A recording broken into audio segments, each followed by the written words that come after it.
اسے اس گھر میں آئے آج 5واں دن تھا۔ سب اس کا خیال یوں رکھ رہے تھے جیسے وہ کوئی بہت خاص مہمان ہو۔ عالیہ بیگم اسے سارا دن اس سے کھانے وغیرہ کا پوچھتی رہتی۔ اسپیشل اپنے ڈیزائنر سے اس کے لیے کپڑے بھی منگوائے تھے، جو 1-2 سوٹ پر مشتمل نہیں تھے بلکہ 15-20 جوڑے ملازمہ پکڑا کر گئی تھی۔ زاویار سے اس کی ملاقات بس کیس کے سلسلے میں ہوئی تھی، ورنہ وہ سارا دن کورٹ کچہری میں مصروف رہتا تھا۔ آئزل سے ساری معلومات لینے پر اس نے FIR کٹوا دی تھی۔ پولیس کے ساتھ آئزل کے گھر گیا تو وہ خود آئزل کو اس نے ایک بار بھی کہیں چلنے کا نہیں کہا تھا۔ وہ سارا کچھ خود کرنا چاہتا تھا۔ وہ اپنی عزت کو اب کورٹ کچہری کے لے کر گھومنے والا نہیں تھا۔ عالیہ بیگم بھی جو جلد از جلد آئزل سے بات کرنا چاہتی تھی، زاویار کے کہنے پر رک گئی تھی۔ زاویار کا کہنا تھا وہ ایک بار یہ کیس جیت جائے، اس کے بعد ہی اب شادی کریں گے۔ آج کیس کی ہیئرنگ تھی، اس نے رات ہی آئزل کو بتایا تھا۔ اب صبح ناشتے کی ٹیبل پر وہ دونوں باپ بیٹا اسی چیز کو ڈسکس کر رہے تھے جب وہ آہستہ آہستہ قدم اٹھاتی ٹیبل پر آئی تھی۔ ارے آؤ بچے، رک کیوں گئی؟ آ جاؤ، یوں شرمایا مت کرو، آپ کہیں گئے؟ اسے ٹیبل کے قریب روکتے دیکھ کے عالیہ بیگم مسکراتے ہوئے بولی تھی۔ نہیں، میں اس سے پہلے وہ بات مکمل کرتی جب وہ اس پر نظریں جمائے بولا تھا، آپ کو آج میرے ساتھ چلنا پڑے گا، کہیں نہ کہیں آپ کے بیان کی ضرورت پڑے گی۔ جی میں چلوں گی، وہ ہلکا سا سر ہلاتے ہوئے بولی تھی۔ چلو بچے، پھر جلدی سے ناشتہ کر لو، پھر تیار ہو کے نکلنا دونوں۔ عالیہ بیگم مسکراتے ہوئے اسے اپنے ساتھ بیٹھنے کا اشارہ کرتے ہوئے بولی تھی، جبکہ بیرسٹر زاویار صاحب کی نظریں بار بار اس کی طرف اٹھتی محسوس کرتے رحمان افندی دل ہی دل میں مسکرائے تھے۔ کورٹ میں ہائرنگ کے دوران جج صاحب نے واضح آئزل کا بیان لیا تھا، جس پر اس نے بنا ڈرے خود پر ہوئے ظلم کو بیان کیا تھا۔ سامنے اس کی سوتیلی ماں، بھائی بہن بھی بیٹھے تھے، مگر زاویار کی سپورٹ پر ہمت کرتی وہ بنا ڈرے اپنے اوپر ہوتے ظالم کو بیان کر کے آئی تھی۔ جج صاحب نے کیس کو اگلی ہیئرنگ پر چھوڑ کے میٹنگ برخاست کی تھی۔ اب قدرے ریلیکس سی زاویار کے ساتھ پیدل چلتی کورٹ سے باہر اپنی گاڑی کی طرف آ رہی تھی جب سامنے اس کی سوتیلی ماں کھڑی ہو گئی تھی۔ ارے دیکھو یار، اس کے ساتھ گھوم رہی ہے۔ دیکھا، میں نہ کہتی تھی، اس نے بڑا اونچا ہاتھ مارا ہے۔ پاس کھڑے بیٹے کو دیکھتی وہ کھٹیا لہجے بولی تھی، بس محترمہ، ایک لفظ بھی آپ کے منہ سے مزید ان کے خلاف نہیں سنوں گا، آپ پلیز اپنا کام کریں۔ غصے سے جواب دیتا وہ آئزل کا ہاتھ بڑے حق سے پکڑے ان کے پاس سے گزرا تھا۔ گاڑی میں بیٹھتے وہ بنا اس کی طرف دیکھے گاڑی سن سے بھگا لے گیا تھا، جب اس کی نظر نقاب میں سے چھلکتی نیلی روتی آنکھوں پر پڑی تھی۔ آپ روئیں تو مت پلیز۔ اسے روتے دیکھ کے وکیل صاحب کی اپنی بس ہوئی تھی۔ گاڑی کو ایک سائڈ پر لگاتے وہ نرم لہجے میں بولا تھا، جبکہ اسے گاڑی روکتے دیکھ کے وہ مزید اونچا رونے لگی تھی۔ آئزل یار، رو کیوں رہی ہو؟ پلیز رو مت، تمہارے آنسو مجھے تکلیف دے رہے ہیں۔ اسے قریب ہوتا وہ غمگین سرگوشی کرتے بولا تھا۔ اس کے الفاظ روتی نیلی آنکھوں میں حیرت واضح کر گئے تھے۔ جی، وہ رکھتے ہوئے بولی تھی۔ I love you یار، I really love you۔ مزید تھوڑا سا قریب ہوتا وہ اس کے ماتھے پر ہونٹ رکھتے بولا تھا، جبکہ اس کے اظہارے اور لمس پر آئزل کو اپنی جان نکلتی محسوس ہوئی تھی۔ Will you marry me, my love؟ کیا آپ میرے گھر اپنے قہقہوں سے رونق لگائیں گی؟ وہ مدھم سرگوشی سے اسے گاڑی میں ہی پرپوز کرتا آپاس بھری نظروں سے اسے دیکھ رہا تھا۔ میں نہیں جواب دے میری جان۔ وہ تو جلدی اپنے طرز مخاطب بھی بدل گیا تھا۔ آئزل تو اس کی شدت بھری نگاہوں کی تاب نہ لاتے ہوئے ہاں میں سر ہلاتی اس کے سینے میں ہی گھس گئی تھی۔ اس کے اتنے پیارے انداز پر فدا ہوتے وہ دل و جان سے اسے مزید خود میں بھیج گیا تھا۔ ماما، تم سے بات کرنے والی ہے، مگر تمہیں روتا دیکھ کے مجھ سے برداشت نہیں ہوا، میں نے خود ہی پرپوز کر دیا۔ ہنستے ہوئے بولتا وہ اپنے سینے میں سر دیے آئزل کے سر پر ہلکے سے ہونٹ رکھ گیا تھا۔ اس کی بات سنتے آئزل ہوش میں آئی تھی، اپنی پوزیشن خیال کرتی سرخ گلابی ہوئی تھی، جلدی سے پیچھے ہونے کی کوشش کرنے لگی تھی۔ ارے مائی لو، کہاں جانا ہے؟ اسے پیچھے ہوتے دیکھ کے وہ مسکراتے ہوئے بولا تھا۔ آپ پلیز گاڑی چلائیں، وہ پیچھے ہوتی جلدی سے بولی تھی۔ زاویار تو اس کے چہرے پر خوبصورت رنگ دیکھتے ہی فدا ہو گیا تھا۔ خود پر بمشکل قابو پاتے وہ گاڑی کو دوبارہ اسٹارٹ کر گیا تھا۔ پھر سب جلدی جلدی ہوتا گیا تھا۔ جیسے ہی عالیہ بیگم کو آئزل کی ہاں کا پتہ چلا وہ تو صدقے والی چلی گئی تھی۔ 2 دن کے اندر انہوں نے شادی کی ساری تیاریاں شروع کر لی تھی۔ سب گھر میں ہی تھا، اس وجہ سے نکاح مہندی کی رات ہی ادا کرنے کا سوچا گیا تھا۔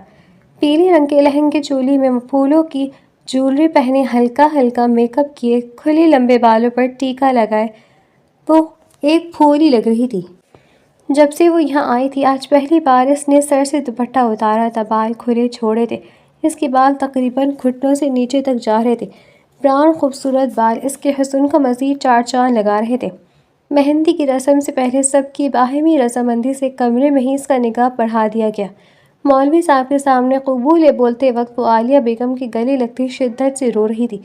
کسی اپنے کو آج بھی ساتھ نہ دیکھ کے وہ کافی دکھی تھی، مگر عالیہ بیگم نے کافی محبت سے سنبھالا تھا اسے۔ نکاح ہوا کے جانے کے بعد کچھ دیر اس کا میک اپ وغیرہ ٹھیک کرنے میں لگا تھا۔ رسم کی ارینجمنٹ باہر لان میں ہی کی تھی۔ عالیہ بیگم اسے باہر لان میں لے آئی تھی، جہاں اس کا دلہا بلیک شلوار قمیص میں گلے میں پیلے رنگ کا دوپٹہ ڈالے بیٹھا تھا۔ اپنی بیوی کو آتا دیکھ کے وہ ایک دم کھڑا ہو گیا تھا۔ آج وہ اسے جی بھر کر دیکھ رہا تھا۔ جو پریوں سا حسن لیے بیرسٹر زاویہ کا دل کا سکھ چین لوٹ گئی تھی۔ وہ پیشے کا وکیل لڑکا اپنے دل کو ہی ہار گیا تھا۔ مسلسل نظریں اس پر جمائے وہ اسٹیج پر چڑھنے کے لیے اپنا دائیں ہاتھ سامنے کر گئی تھی۔ اس کی حرکت پر ساروں نے ہوٹنگ کی تھی۔ آئزل سب کی ہوٹنگ پر مزید شرمندہ ہوئی تھی، مگر عالیہ بیگم نے خود ہی اس کا گجروں سے مزید ہاتھ بیرسٹر زاویہ کے ہاتھ میں رکھ دیا تھا۔ دونوں اسٹیج پر ایک ساتھ بیٹھے بہت حسین لگ رہے تھے۔ بہت سے لوگ حسد کا بھی شکار تھے۔ سلطان افندی کو اس نے کارڈ تو بھجوا دیا تھا مگر وہ آئے نہیں تھے۔ آہستہ آہستہ سب باری باری آ کر دونوں کو مہندی لگانے گئے تھے۔ زاویار کے ننیال سائیڈ والے کزنز نے کافی ہلا گلا کیا تھا۔ مہندی کی رسم ختم ہو گئی تھی جب عالیہ بیگم آئزل کو اس کے روم میں چھوڑ کر آئی تھی۔ وہ ابھی چینج کرنے کے لیے جانے ہی والی تھی جب اچانک اس کے کمرے کا دروازہ کھلا تھا۔ بیرسٹر زاویار مسکراتے ہوئے کمرے میں داخل ہوا تھا۔ آئزل کی تو جان ہوا ہی ہوئی تھی اسے دیکھ کر۔ آپ اٹکتے ہوئے بولی وہ۔ جی بیوی جان میں۔ وہ کھل کر مسکراتے اس کے قریب آتے بولا تھا۔ نکاح مبارک میری جان۔ وہ نئی طرز مخاطب سے پکارتا آئزل کو مزید بلش کرنے پر مجبور کر گیا تھا۔ آپ کو بھی۔ مزید روحان سے ہوتے وہ بولی تھی۔ کیا مجھے بھی؟ اب شرارتی نگاہوں سے اس کی طرف دیکھتے ہوئے بولا تھا۔ نکاح مبارک۔ جزاک اللہ میری جان۔ اللہ تعالیٰ ہم دونوں کو اس رشتے میں خوش رکھے، آمین۔ محبت سے کہتے ہوئے اس کے قریب آتے سے سینے سے لگا گیا تھا۔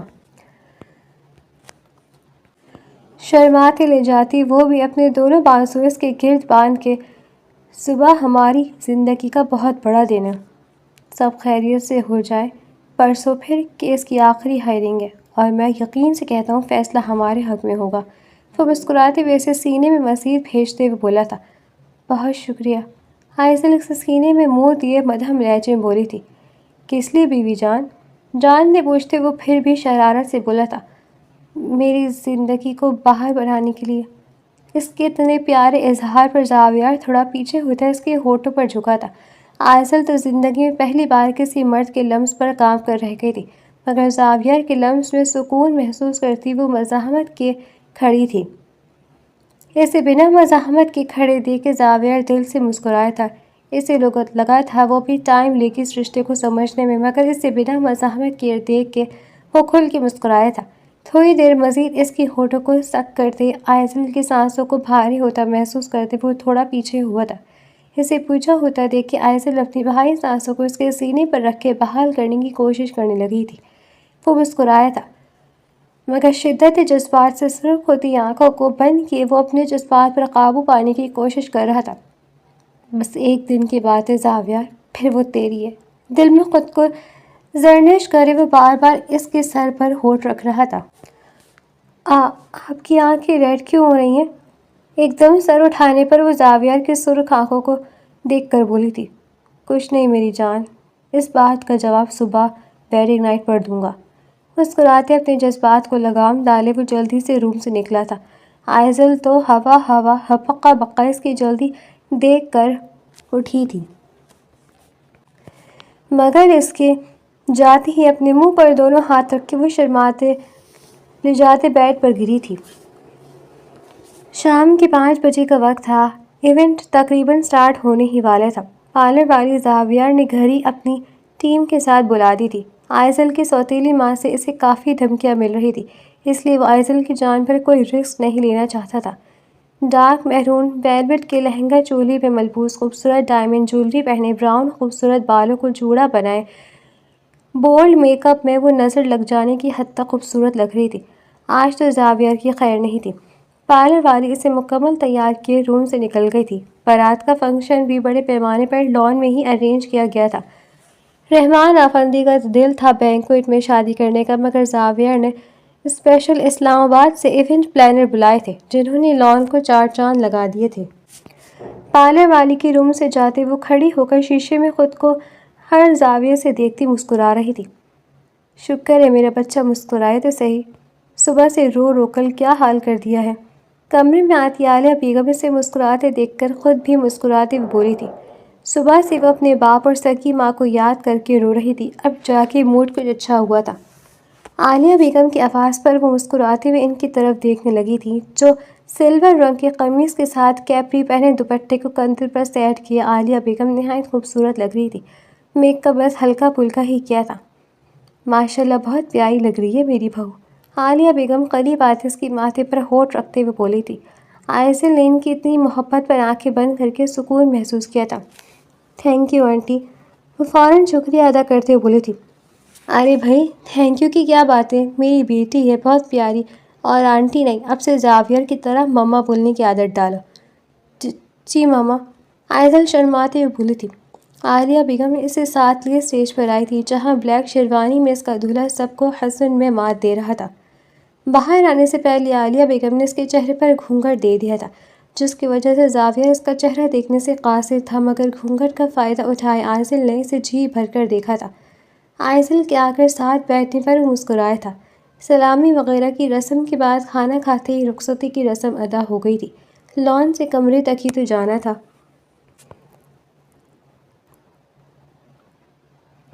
عالیہ بیگم اسے زاویہ کے کمرے میں بٹھا کر گئی تھی۔ وہ پہلی بار اس کے کمرے میں آئی تھی۔ بیڈ پر لہنگا پھیلائے وہ اپنے دولہے کا انتظار کرتی اس کے روم کو بھی دیکھ رہی تھی۔ وہ روم کم کسی شہزادے کا محل زیادہ لگ رہا تھا۔ روم کے ساتھ ہی بالکنی بھی تھی، جہاں شیشے کا دروازہ لگا ہوا تھا۔ اٹیچ واش روم تھا، تقریباً ہر دیوار شیشے سے مزین تھی۔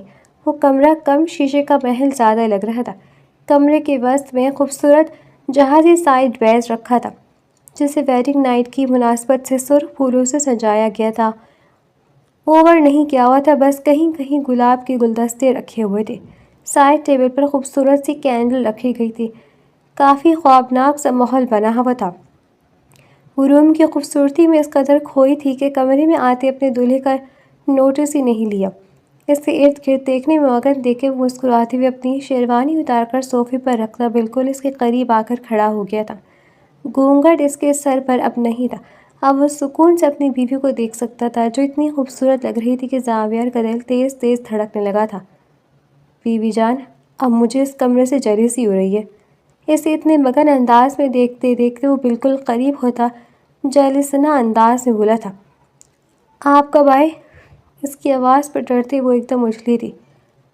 آپ کہاں سے آیا؟ میڈم دروازے سے ہی آیا، مگر آپ نے مجھے محسوس ہی نہیں کیا۔ شروع میں شرارت سے کہتا، آخر میں وہ بچوں کی طرح شکوہ کرتے بولا تھا۔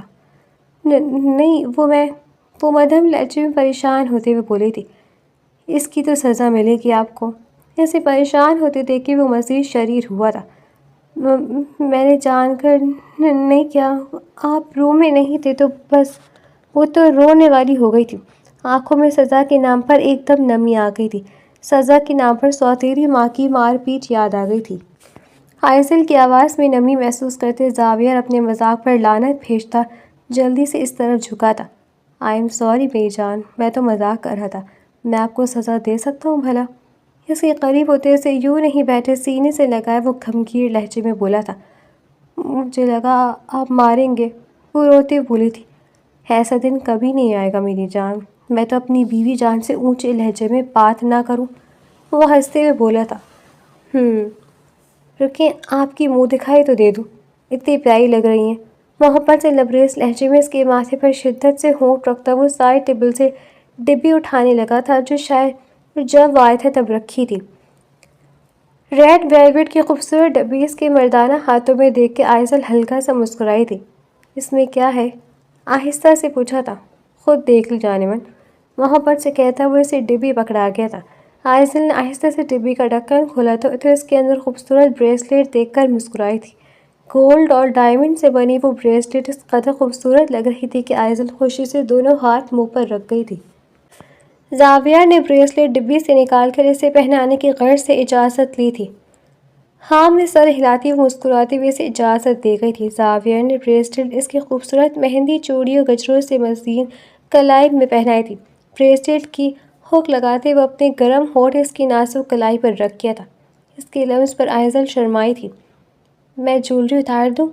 اسے اتنے بھاری جولری پہنے دیکھے زاویہ محبت سے اجازت طلب کر رہا تھا۔ آئزل تو اس کی ہر بات پر اجازت لینے پر ہی گھائل ہو گئی تھی۔ زاویہ آپ کو اجازت ہے ہر کام کی؟ وہ مسکراتے ہوئے بولی تھی، جب بھی اس کے ہر کام والی بات کو زاویہ نے اپنے انداز سے لیا تھا۔ اس کے گلے سے بھاری نیکلس نکالتے زاویہ نے وہاں اپنے ہونٹوں کا لمس بکھیرا تھا۔ گردن پر لمس بکھیرے وہ اس کے کانوں کی جھمکوں کو بھاری بھاری بوجھ سے آزاد کرتا وہاں اپنے ہونٹ رکھ گیا تھا۔ نوز پن کو اس کے لبوں پر آتے دیکھ کے زاویہ جلدی سے اس کے نازک سے اتارتا وہاں بھی اپنے ہونٹ رکھ گیا تھا۔ ناک پر شدت سے بوسہ نگار کرنے کے بعد اب آئزل کے مہرون لپسٹک سے مزین ہونٹوں پر جھکا تھا۔ اس شدت سے جھکا تھا کہ آئزل کو اپنی ہتھیلیاں نم ہوتی محسوس ہوئی تھی۔ اس کے ہونٹ پر ہونٹ رکھے وہ اپنی طلب پوری کرنے کی کوشش کرتا اپنے ہاتھ اس کے نازک جسم پر پھیرنے لگا تھا۔ آئزل تو زاویہ کے ہاتھوں کی بے باک حرکتوں پر کانپنے والی ہو گئی تھی۔ مزید شدت سے اس کے ہونٹوں کی نمی کو اپنے ہونٹوں میں لیتے وہ ایک ہاتھ سے آئزل کی کرتی کی بیک ڈوریاں کھول گیا تھا۔ اپنی کمر پر زاویہ کے ٹھنڈے ہاتھوں کا لمس محسوس کرتی سسکی تھی۔ زاویہ، سسکتے ہوئے اس نے بھاری لہجے میں پکارا تھا۔ جی بیوی جان، اس کے ہونٹوں کے چھوڑے وہ خمار آلود آواز میں بولا تھا۔ کیا وہ نیند آ رہی ہے؟ اس کے مچلنے پر زاویہ نے اپنی خمار آلودہ آنکھیں اس کی خوبصورت نیلی آنکھوں میں گاڑتے ہوئے پوچھا تھا۔ نہیں، آئزل نے سرعت سے نام میں سر ہلایا۔ زاویہ آئزل کو نام میں سر ہلاتے دیکھ کے مسکراہٹ چھپاتے دوبارہ سے اس کے بدن پر جھک گیا تھا۔ اسے آئزل کی آنکھوں میں واضح اقرار نظر آ رہا تھا کہ وہ بھی آج کی رات اس کے ساتھ گزارنا چاہتی ہے، وہ بھی اپنے رشتے کو آگے بڑھانا چاہتی ہے۔ زاویہ تھوڑا نیچے ہوتے اس کے دل کے مقام پر زبان کی نوک پھیرتے اس کو اوپری دھڑ نیچے کی طرف جھکاتے اس کی ناف کے ارد گرد دانت گاڑنے لگا۔ آئزل نے تیزی سے سسکی بھری تھی۔ وہ تیزی سے اگلے ہی لمحے کرتی کو اس کے سر میں سے نکال کر بیڈ کی دوسری طرف پھینک گیا تھا۔ سرخ برا میں آئزل کی خوبصورت دھڑکنیں اس کے سامنے تھی۔ وہ اپنے سامنے اتنے خوبصورت نظارے کو دیکھ کر آنکھوں میں چمک لیے ان پر جھکا تھا۔ خوبصورتی سے دونوں دھڑکنوں پر پیار کرتے مزید نیچے کی طرف جھکتا اس کے پیٹ پر اپنے ہونٹ رکھ گیا تھا۔ آئزل نے لرزتی پلکوں سے آنکھیں جھکا لی تھی۔ کچھ سیکنڈ کا وقفہ لیے وہ خود کو بھی اس کی حالت میں ہی لے آیا تھا۔ اس کی کلائی کو اپنی مضبوط گرفت میں لیے وہ دوبارہ سے اس کے لمحوں پر جھک گیا تھا۔ آئزل نے شرم سے آنکھیں موندتے آہستگی سے اس کا ساتھ دیا۔ زاویہ اس کے پورے چہرے پر اپنی گیلے ہونٹوں کا لمس بکھیرتا اس کی شہ رگ پر جھکتے وہاں دانت گاڑ گیا۔ آئزل نے بے ترتیب سانسیں بحال کرتے آنکھیں کی، جبکہ زاویہ نے نیچے کا جھکتے اس کی ٹانگوں میں فاصلہ بناتے ہوئے اجازت طلب نظروں سے اس کی طرف دیکھا تھا۔ زاویہ کو اپنی طرف اجازت لیتی نظروں سے دیکھتے آئزل نے اپنے بازو اس کی گردن میں حائل کر دیے تھے۔ اس کے اتنے معصوم اقرار پر زاویہ خوش ہوتے اس کی اور اپنی روح ایک کر گیا تھا۔ تکلیف کے مارے آئزل کی آنکھ سے نکلتے آنسو زاویہ نے اپنے ہونٹوں سے پیے تھے۔ زاویہ کی آنکھوں میں اس قدر سرخی دیکھ کر آئزل نے اپنے ہاتھ چھڑوانے کی کوشش کی تھی۔ میرے لیے جگہ بناؤ جانے من، اسے خود میں سمیٹے دیکھ کے زاویہ نے غمگین لہجے میں سرگوشی کی۔ ساری رات اسے اپنی محبت کی بارش میں بھگوتا رہا۔ صبح فریش ہو کر فجر کی نماز ادا کر کے ہی دونوں سوئے تھے۔ دوپہر کے 12 کا ٹائم تھا جب زاویہ کی آنکھ کھلی تو نظر گھڑی کی طرف دیکھتی وہ ایک دم حیران ہوا تھا۔ وہ اتنا کیسے سو گیا؟ نزدیک اپنی جان حیات کو لیٹے دیکھ کے وہ دل سے مسکرایا تھا۔ کیسے ساری رات اس کی شدتیں خود پر برداشت کرتے اب ٹوٹے ہوئے وجود کے ساتھ سوئی ہوئی تھی۔ زاویہ نے ولیمہ کیس جیتنے کے بعد کرنے کا سوچا تھا۔ اپنی جان حیات کو بنا تنگ کیے وہ جلدی سے اٹھ کر فریش ہوتا نیچے پہنچا تھا۔ عالیہ بیگم کو ساری بات سمجھاتے وہ اپنے آفس کے لیے نکل گیا تھا۔ آئزل خود کو کمرے میں اکیلے پا کر پریشان نہ ہوئی تو بیڈ کی سائڈ ٹیبل پر اس کے لیے ایک سٹیکی نوٹ لکھا ہوا تھا۔ صبح کورٹ کی دوبارہ ہیئرنگ تھی اور وہ آج اپنے تمام کام نمٹا لینا چاہتا تھا۔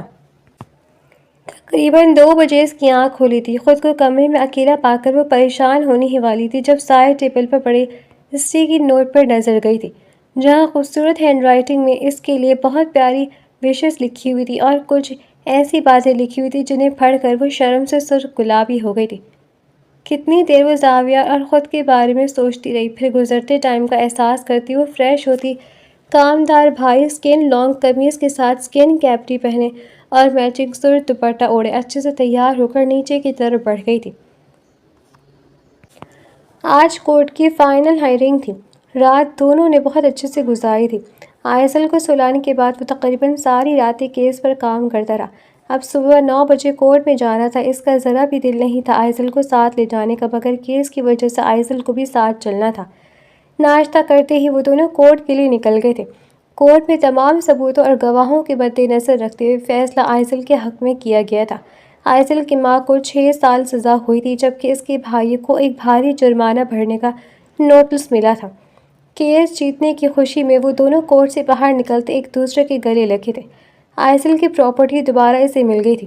اسی خوشی میں وہ دونوں ایک دوسرے سے باتوں میں مگن اپنی گاڑی کی طرف جا رہے تھے جب زاویہ کو کچھ غلط ہونے کا احساس ہوا۔ جیسے ہی اس کا دھیان سامنے پڑا تو وہ ششدر رہ گیا، کیونکہ سامنے آئزل کا سوتیلا بھائی آئزل پر گن تانے کھڑا تھا۔ اس سے کہ پہلے آئزل پر فائرنگ کرتا زاویہ آئزل کو دھکا دیتا خود آگے آیا تھا۔ اسد آئزل کا سوتیلا بھائی کی بندوق میں سے نکلتی گولیاں ایک کے بعد ایک زاویہ کے سینے میں جا لگی تھی۔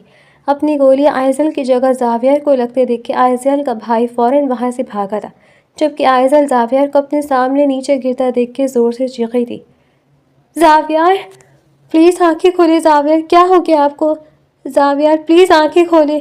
زاویہ آپ ایسا نہیں کر سکتے، زاویہ پلیز خدا کا واسطے آنکھیں کھولے، آپ مجھے چھوڑ کر نہیں جا سکتے زاویہ۔ زاویہ کے سینے میں سے پھل پھل بہتے خون کو دیکھتے ہوئے وہ زور زور سے چیخ رہی تھی۔ زاویہ بمشکل اپنی آنکھیں کھولے رکھنے کی کوشش کرتا اس کی طرف دیکھ رہا تھا۔ آئزل رو مت پلیز، میں ٹھیک ہوں۔ اتنی تکلیف برداشت کرنے کے باوجود بھی وہ آئزل کی آنکھوں سے نکلتی آنسو دیکھ کر اپنے ٹھیک ہونے کا کہہ رہا تھا۔ آس پاس کے لوگ اکٹھے ہونا شروع ہو گئے تھے۔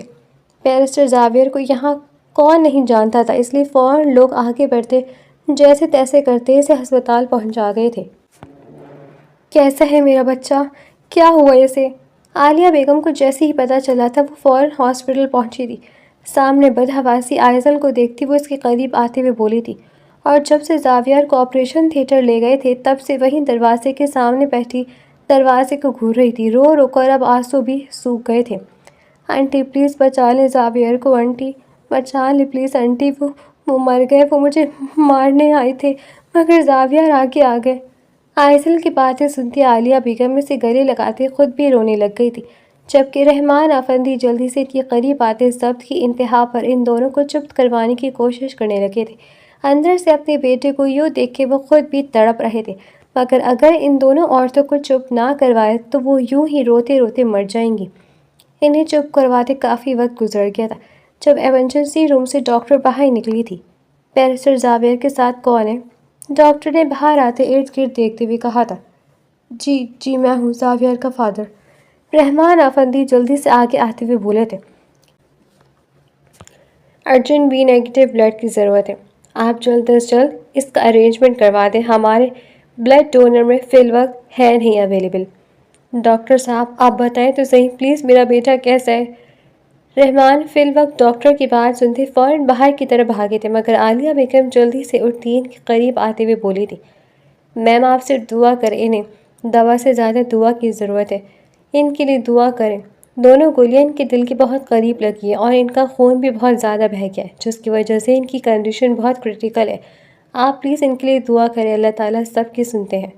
ڈاکٹر زاویار کی سچویشن بتانے کے ساتھ ساتھ انہیں دعا کا کہتے فوراً دوبارہ سے آپریشن تھیٹر میں بند ہو گئی تھیں۔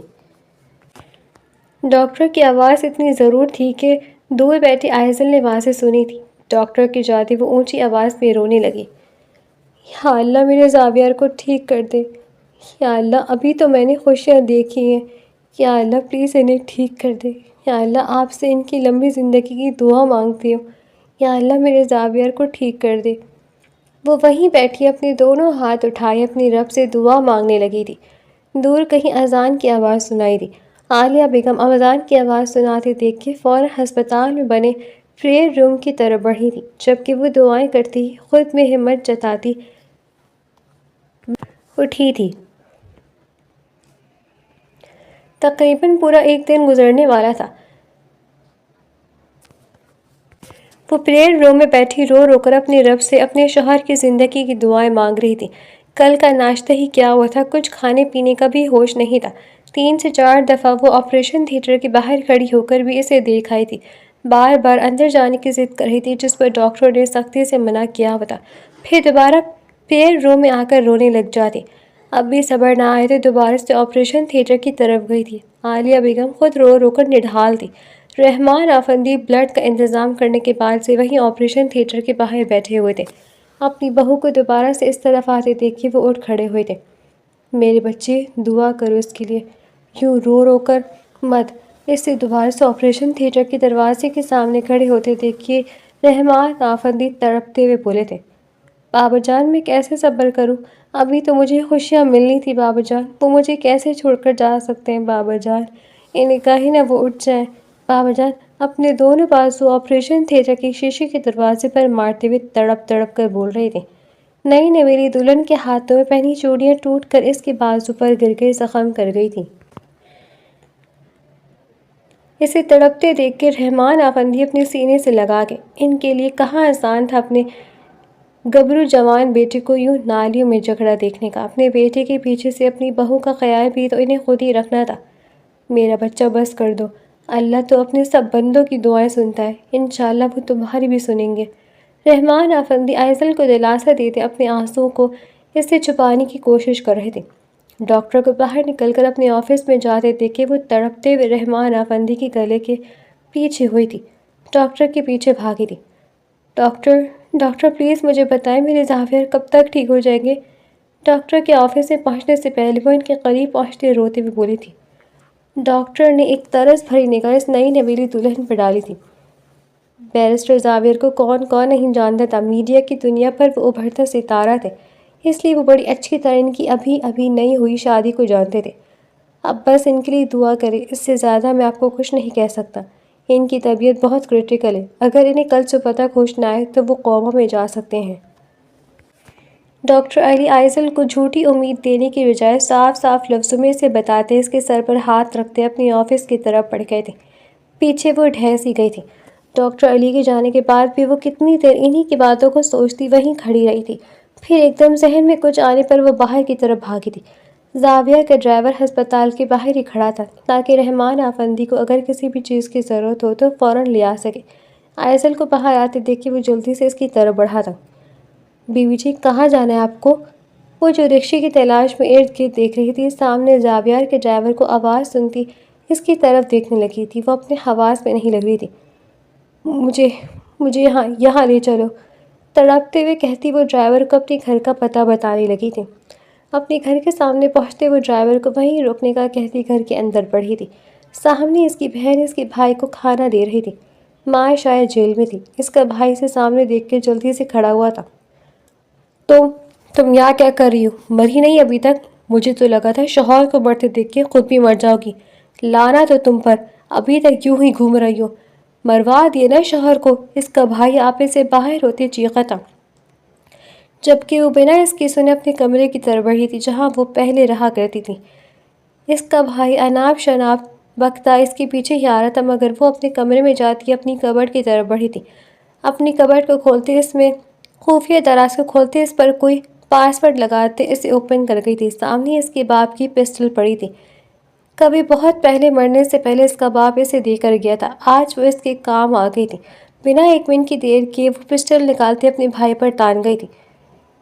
یہ تو تم کیا کر رہی ہو؟ چھوڑو، نیچے پھینکو اسے۔ اس کا بھائی اس کے ہاتھ میں پسٹل دیکھ کر چیخا تھا، مگر وہ بنا ایک لفظ سنے پسٹل میں موجود گولیاں اپنے بھائی کے سینے میں اتار گئی تھی۔ تم مارو گے میرے زاویہ کو، میں تمہارا قصہ ہی ختم کر دیتی ہوں۔ وہ غصے سے چیختی ہوئی نیچے پڑے اسد کی لاش کو پاؤں کی ٹھوکر مارتے ہوئے بولی تھی۔ گولیوں کی آواز سنتی اس کی سوتیلی بہن بھاگ کر اندر آئی تھی، مگر سامنے کا منظر دیکھتی وہ چلانے لگی تھی۔ وہیں دوسری طرف گولیوں کی آواز سنتا ڈرائیور بھاگتے ہوئے اندر آیا تھا، مگر سامنے اپنی بیوی جی کو صحیح سلامت دیکھ کے ان کے ہاتھ میں پسٹل دیکھ کے وہ ساری بات سمجھتا جلدی سے بنا دیر کیے اسے وہاں سے لے گیا۔ سوار چہرے کے ساتھ وہ ہسپتال پہنچتے گاڑی میں نکلی تھی۔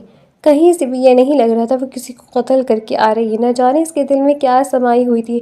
وہ چپ چاپ چلتی ہسپتال کے ایمرجنسی روم کے سامنے آ گئی تھی۔ شیشے میں سے اپنے شوہر کو نالیوں میں جکڑا دیکھ کے وہ بنا 1 منٹ کی دیر کے اندر چلی گئی تھی۔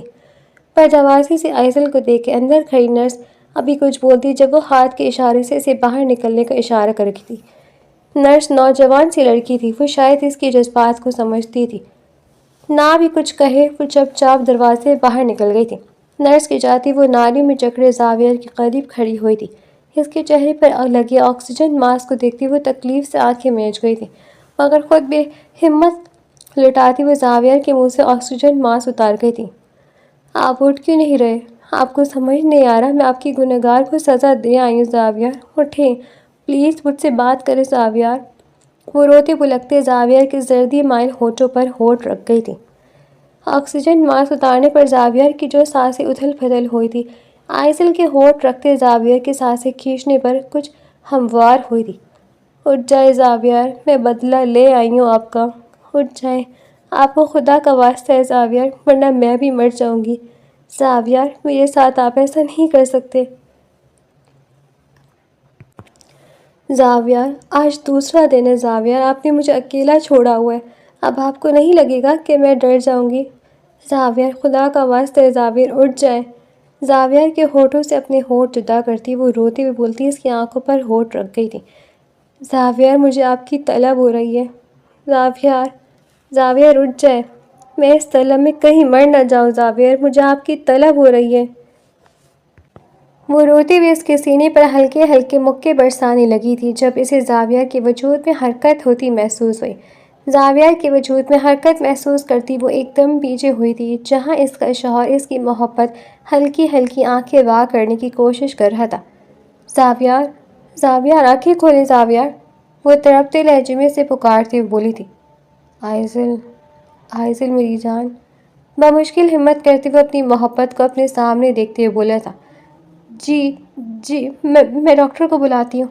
اسے ہوش میں آتے دیکھ کے آئزل بھاگنے والے انداز میں باہر ڈاکٹر کو آوازیں دینے لگی۔ شور سنتے ڈاکٹر علی اور کچھ نرسیں جلدی سے ایمرجنسی روم میں آئے تھے۔ سامنے زاویہ کو آنکھیں کھولے دیکھ کے وہ اس معجزے پر حیران ہوئے تھے۔ ڈاکٹر کے روم میں آنے پر بھی وہیں زاویہ کے پاس ہی کھڑی رہی تھی وہ۔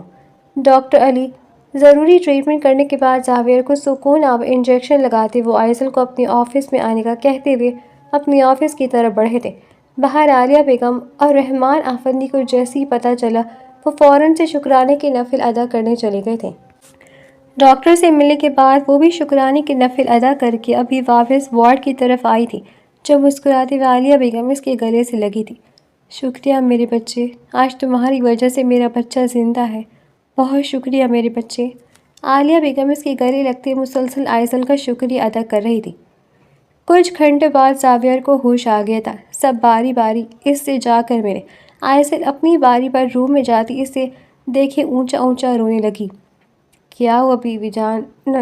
دیکھیں میں بالکل ٹھیک ہوں۔ اسے وہیں دروازے کے پاس روتا دیکھ کے وہ بمشکل بولا۔ زاویہ کی آواز سنتے آئزل بھاگتی ہوئے اس کے سینے سے لپٹ گئی تھی۔ تڑپ تڑپ کر روتی وہ زاویہ کو بھی پریشان کر رہی تھی۔ میں نے آپ کا بدلہ لے لیا زاویہ، میں نے آپ کی گنہگار کو مار دیا زاویہ۔ وہ اس کے سینے سے لگتی وہ روتے ہوئے بار بار یہی الفاظ کہہ رہی تھی۔ پہلے بھی جب وہ ہوش میں آیا تھا اس نے یہ الفاظ سنے تھے، مگر اب پھر اسے یہی الفاظ سنتے وہ ششدر رہ گیا تھا۔ بس میری جان، آپ کا زاویہ ہے نا، میری بیوی جان کو کوئی کچھ نہیں کہے گا، دیکھ لے گا آپ کا زاویہ۔ بس میرا بچہ رونا نہیں، میں ہوں نا آپ کے ساتھ، اب ایک بھی مزید آنسو میرے بچے کی آنکھوں سے نہ نکلے۔ سچویشن کو سمجھتے وہ آئزل کے چادر لیے سر پر ہونٹ رکھتے بولا تھا۔ وہ جانتا تھا اسے کیسے کیا کر کے اپنی بیوی کو بچانا ہے، اس کے لیے کوئی مشکل کام نہیں تھا۔ بیرسٹر زاویار پر حملہ ہوا ہے اور اس کا بدلہ اگر اس کی بیوی نے لیا تو کچھ غلط نہیں کیا، وہ خود سب ہینڈل کر لے گا۔ اس وقت سب سے ضروری تھا اپنی بیوی کو وقت دینا، اپنی بیوی کی محبت کو محسوس کرنا۔ آج وہ خود پر ناز کر رہا تھا کیسے اس کی بیوی اس کے لیے اس قدر پاگل ہے اور وہ خود کس قدر اپنی بیوی کے لیے جنونی ہے، یہ تو کسی کو بتانے کی ضرورت ہی نہیں تھی۔ اپنی بیوی جان کو آہستہ آہستہ سسکیاں بھرتے دیکھ کے وہ مسکراتے ہوئے اس کے ہونٹوں پر ہونٹ رکھتا اب اس کی سانسیں کھینچنے لگا تھا۔ میری جان، بس میں جلدی سے ڈسچارج ہو جاؤں، پھر آپ کی ساری طلب پوری کر دوں گا۔ آئزل کی سوتیلی ماں جیل میں بیٹے کے مرنے پر پاگل ہو گئی تھی۔ فرح کے باپ نے جب گناہوں کی دلدل میں حد سے زیادہ پاؤں رکھ دیے تو اللہ تعالیٰ کی رسی نے اسے کھینچ لیا تھا۔ وہ نشہ آور منشیات فروش کرتے پکڑے گئے تھے جس سے سلطان آفندی کو 15 سال کی سزا ہو گئی تھی۔ فرح روتے تڑپتے اپنے شوہر کے ساتھ باپ کو ملنے گئی تھی، مگر اس کے شوہر نے یہ کہہ دیا تھا کہ وہ آئندہ ایسے شخص کے ساتھ رابطہ نہیں رکھے۔ آج پہلی اور آخری بار اسے ملوانے لایا ہے۔ وہ روتے بلکتے باپ سے ملنے کے بعد گھر جا کر ماں سے ملی تھی۔ اس کے بعد اس کے شوہر اسے لے کر باہر انگلینڈ شفٹ ہو گیا تھا۔ آج بھی کہیں اسے بیرسٹر زاویار یاد آتا تھا جو اس کے نخرے اٹھاتا تھا۔ باپ کے جیل جانے کے بعد اس کے شوہر نے بھی اس سے بس مثال دیلا انداز اپنا لیا تھا۔ وہ دونوں اپنی زندگیوں میں بے پناہ خوش تھے۔ بیرسٹر زاویار تو روزانہ شکرانے کے نفل ادا کرتا تھا، اتنی خوبصورت اچھی بیوی مل جانے پر بھی۔ کبھی کہیں ایک لمحے کے لیے بھی اسے شادی کے بعد فرح یاد نہیں آئی تھی۔ سچ کہتے ہیں برائی کا انجام برا ہی ہوتا ہے اور اچھائی کا اچھائی۔ اس دن اگر زاویار جھوٹا کیس جیت لیتا تو آج وہ اس قدر مطمئن نہ ہوتا۔ ڈیئر ریڈرز، یہ تھا آج کا ہمارا انٹرسٹنگ ناول۔ مزید اس طرح کے انٹرسٹنگ ناولز ہمارے چینل پر ڈیلی سننے کے لیے چینل کو سبسکرائب کریں، ویڈیو کو لائک کریں اور کمنٹ سیکشن میں اپنی رائے لازمی دیں۔ اللہ حافظ۔